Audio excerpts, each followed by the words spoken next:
Friends, మీకు ఇది తెలుసా?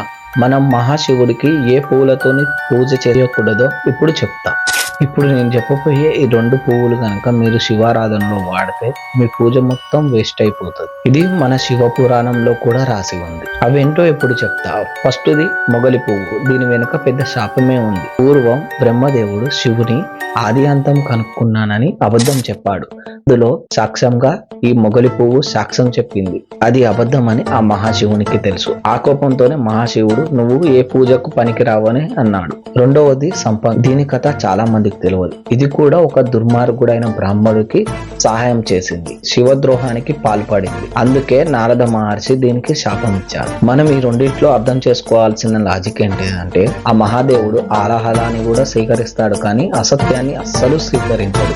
ఈ 2 పువ్వులు అబద్ధానికి అసత్యానికి ప్రతీకలు. ఈ వీడియోని మీ ఫ్రెండ్స్ అండ్ ఫ్యామిలీ మెంబర్స్ కి షేర్ చేయండి. ఇలాంటి ఇన్ఫర్మేషన్ వీడియోలను మీకు కావాలనుకుంటే మన ఛానల్ ని సబ్స్క్రైబ్ చేయండి.